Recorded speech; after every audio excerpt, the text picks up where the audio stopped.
3 to 4x multiple, those assets will come down to the RIA as well to manage in their core strategy. So RIAs that don't focus on private equity and real estate, they really should. It would be very beneficial to their business. They may not be used to this type of investment, but it would be a shame to not pay attention to it. The biggest thing we've seen is, again, from our perspective, we're usually working with small developers or GPs. So we also work in the investment space, not just the development space, but the developers who have historically raised capital from friends and family, country club money, that sort of thing. And the biggest thing that we've seen that's different this time around is they like, there's a lot of pooled investment funds out there, which allows them to kind of go outside their existing network and attract capital that might be more programmatic. It might be fewer people to have to deal with to make decisions. Granted, they're big boys. It's not. You're now all of a sudden dealing with larger funds that have lots of money and attorneys, and they go get the investors, but they're sourcing their own capital. So sometimes for the developer, it's a lot easier path. And the ones that are pooled investment funds that focus on opportunity zones that do JVs, do something similar. They can move fast. They understand the program. They're not going to take it to all their CPAs and attorneys and try to get them. I mean, they're not the ones that are, their CPAs and attorneys aren't the ones that are coming with these things. Their CPAs and attorneys are just doing their normal book of business, and they may not even know what an opportunity zone is.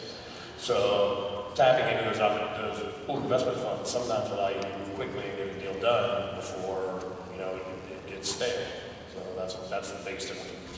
Are you raising funds for yourself to deploy into your own projects, or are you raising the funds to joint venture with someone else?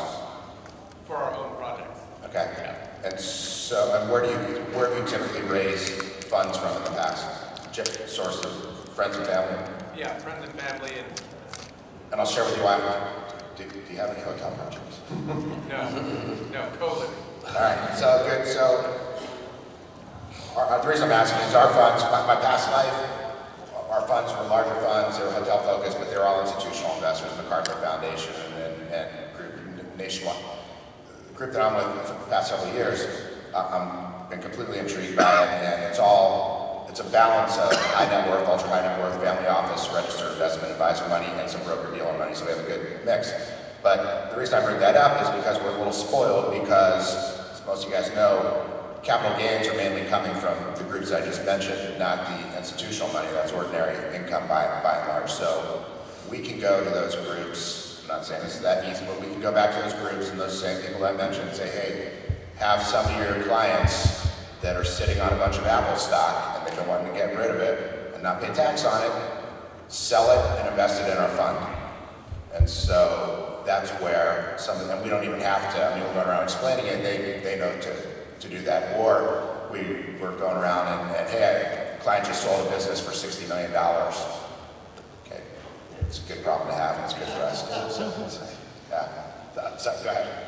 Okay, one question. If a project does not, does not meet the full criteria for a full investment from a single fund, can there be a combination of funds to invest in the project? Yeah, two funds can co-invest in the same project together. One fund cannot invest into another fund, but it would be treated as two investors in one project, and then it's going to be based off the equity, et cetera, et cetera, et cetera. And with that, we'll do one last one, and then that's it. Yes, sir? In regards to your stock-based, business opportunity fund, is there anyone doing or looking at a technology layer with, say, like the security tokenization of those stocks, like say what Harvard does with compliance? Yeah, I'm well aware that there's a lot of looking at tokenization in the opportunity zone space. You've got exchange markets that are being set up that are running on tokenization. We actually worked with an exchange market that was responsible for taking over stock.com off the public market onto a private exchange marketplace. So, and that was done through, a blockchain. My personal thought is I think that blockchain will have a place in. I don't know that necessarily tokenizing it will. I think the blockchain from a digital ledger makes a lot of sense. I don't know that, Well, I think it's just in reference to, like, say, T-Zero's compliant exchange. Currently, they can trade that.